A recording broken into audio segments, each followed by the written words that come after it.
एक भक्त ने भगवान रमण महर्षि से पूछा, भगवान, मृत्यु के बाद व्यक्ति का क्या होता है? स्वयं को वर्तमान जीवन में संलग्न रखो। भविष्य अपनी चिंता स्वयं कर लेता है। भविष्य की चिंता तुम मत करो। सृष्टि के पूर्व की अवस्था तथा सृष्टि की प्रक्रिया का शास्त्रों में इसी हेतु वर्णन है कि तुम वर्तमान को जान लो।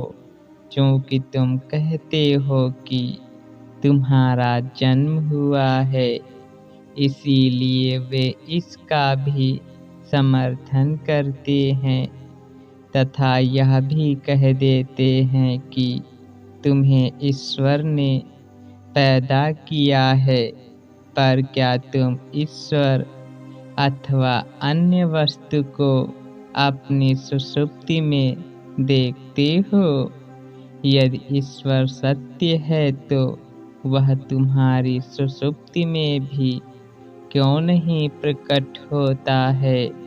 किंतु तुम्हारा अस्तित्व सदैव है।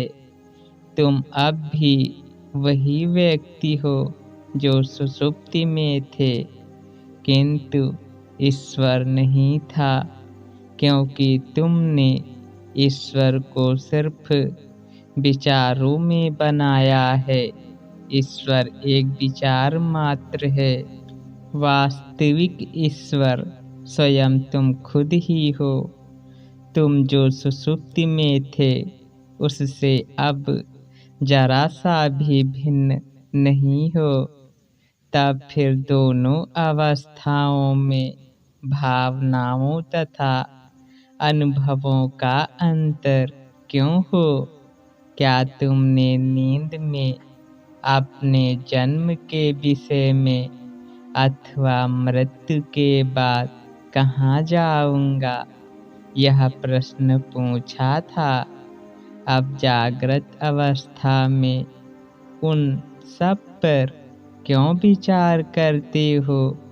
जिसका जन्म हुआ है उसे ही अपने जन्म तथा उपचार, उसका कारण तथा अंतिम फल की चिंता करने दो। आखिर जन्म क्या है?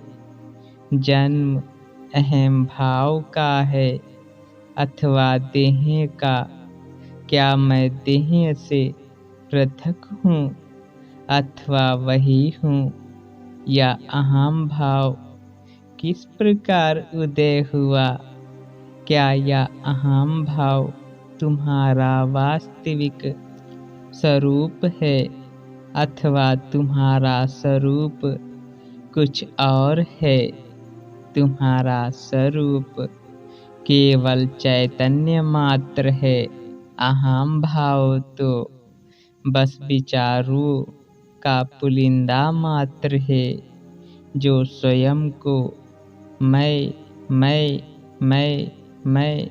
कहकर पुकारता है। इसी अहम भाव की मृत्यु होती है, किंतु तुम्हारी ना तो मृत्यु है और ना ही तुम्हारा जन्म। तो मृत्यु के बाद तुम्हारा क्या होता है, यह तुम स्वयं पता करो। हरि ओम तत्सत।